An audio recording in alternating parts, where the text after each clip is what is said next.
Donald Trump has until tomorrow to pay $454 million bond in his new civil fraud case. If he misses the deadline, State Attorney General Letitia James can freeze his bank accounts and begin proceedings to seize his assets, as the former president threatens to take this all the way to the Supreme Court. But will that work? Former Supreme Court clerk Chris Landau joins us now. Great to have you, Chris. Thanks for joining us.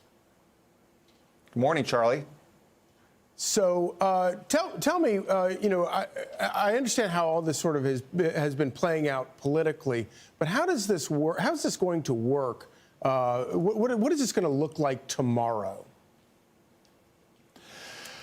Tomorrow's going to be an interesting day. The deadline for posting the bond will run tomorrow, and that means unless the president posts the bond, the Attorney General can start seizing his property. So it's going to be a cliffhanger whether or not the president's able to post a bond with some of this new money that he has, or the New York courts might step in and say that the bond requirement is excessive and stay the judgment pending the appeal without the full bond. So we could see that happening within the New York the New York courts. It wouldn't necessarily have to go to the Supreme Court to first see that some intervention where somebody says, "Okay, stop this. This is insane." Correct. I mean, there's two tracks right now. There's the underlying appeal. That, it seems to me, has a good chance or a decent chance of getting up to the U.S. Supreme Court on his challenge to the underlying judgment against him.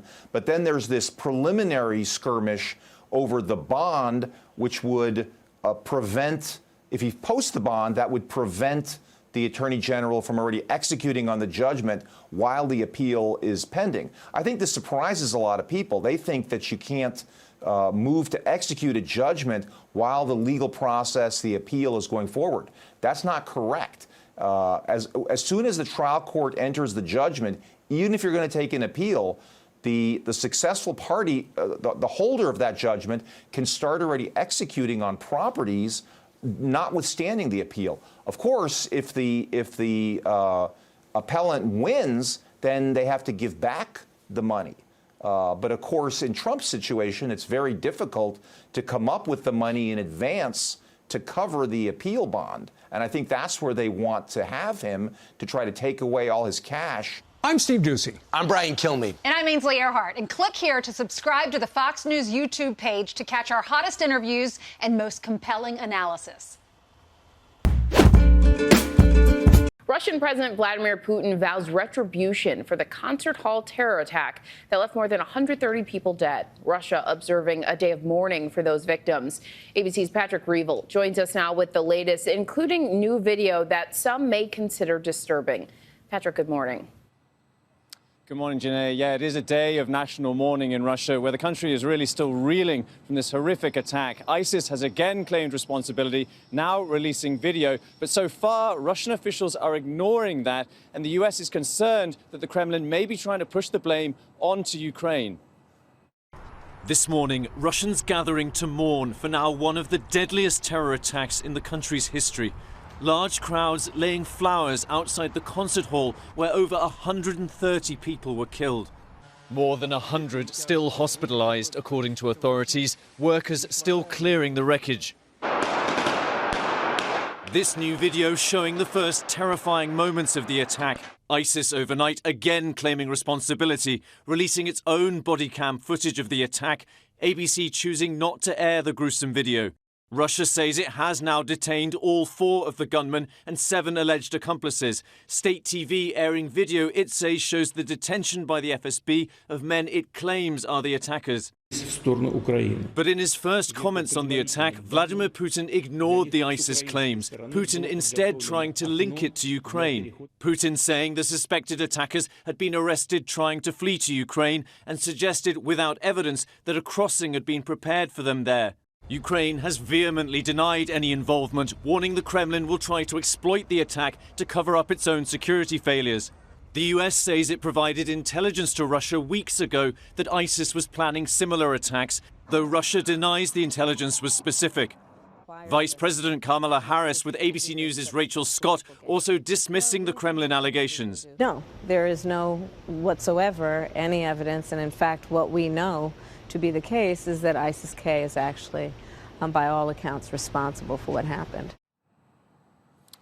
The White House this morning is saying that Ukraine played no role whatsoever in the attack. And Russia overnight again launching a major air attack on Ukraine. Poland saying one of the missiles briefly entered its airspace. This is the third major Russian attack in just 4 days. The Paris Olympics are almost here, and they're about to get a little bit frisky. After the last two games were plagued by the COVID-19 pandemic, this year's competitions in Paris will bring the return of passionate fans, great food, and of course, athlete hookup culture. I mean, it makes sense, right? Athletes from all over the world, all together in the city of love, staying in the Olympic Village together. Anyways, in order to prepare for those more intimate situations, organizers are planning to distribute roughly 200,000 condoms for men and 20,000 for women staying in the village. That works out to roughly 20 condoms for each of the 10,500 athletes who are expected to compete. Well, this is hardly a new practice. Organizers distributed a whopping 450,000 condoms at the 2016 Games in Rio de Janeiro. Physical intimacy was strongly frowned upon at the last two games because of fears of spreading COVID. But now that COVID fears aren't a part of these Olympics,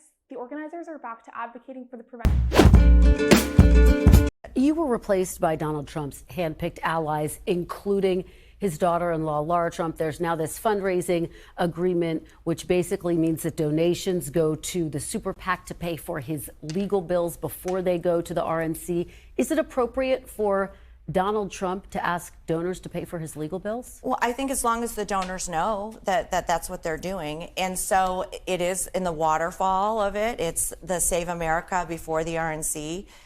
What I also think that means is that the campaigns or the RNC is being truthful when they're saying they're not going to pay the legal bills, that it is going to continue to run through the Save America PAC. But ultimately, these donations are going first to pay his legal bills.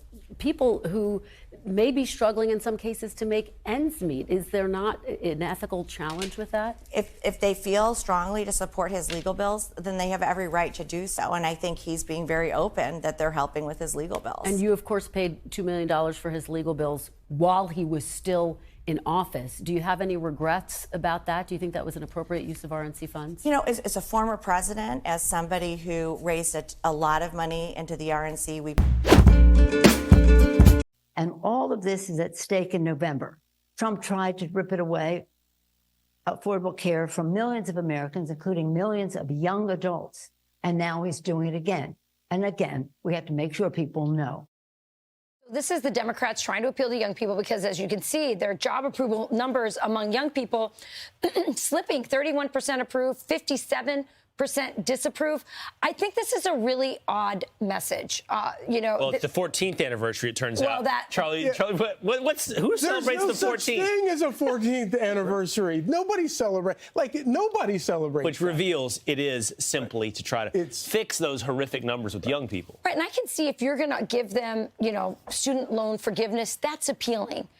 Health insurance, I guess it's great for them that they can remain, but what they really want is an economy that and an environment where they're up and going the way their parents were. I mean, Kensington Palace has said the Prince and Princess of Wales are enormously touched by the kind messages they have received following Catherine's cancer diagnosis. It released a statement on Saturday night, which also added they were grateful that the public understood their request for privacy. Catherine revealed in a video message on Friday that she had begun treatment. Here's Daniela Ralph. This is The National with Erica Johnson. Catherine, the Princess of Wales, made a shocking announcement. Making headlines globally. Kate Middleton, soția prințului William, moștenitorul. The impact of the princess's diagnosis has been felt far and wide. Kate a annoncé être atteinte d'un cancer. Her video message was the most direct and personal we have ever seen the princess. This, of course, came as a huge shock. It was also an attempt to shut down the rumours.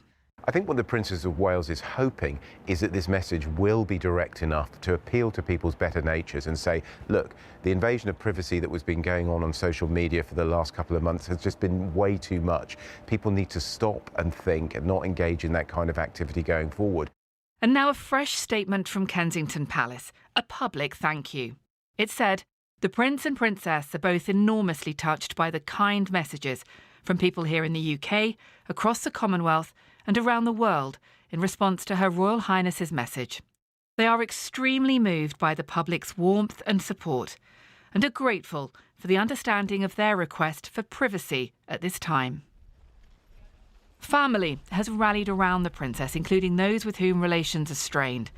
The Duke and Duchess of Sussex sent a public message of support. The BBC understands they've also reached out privately.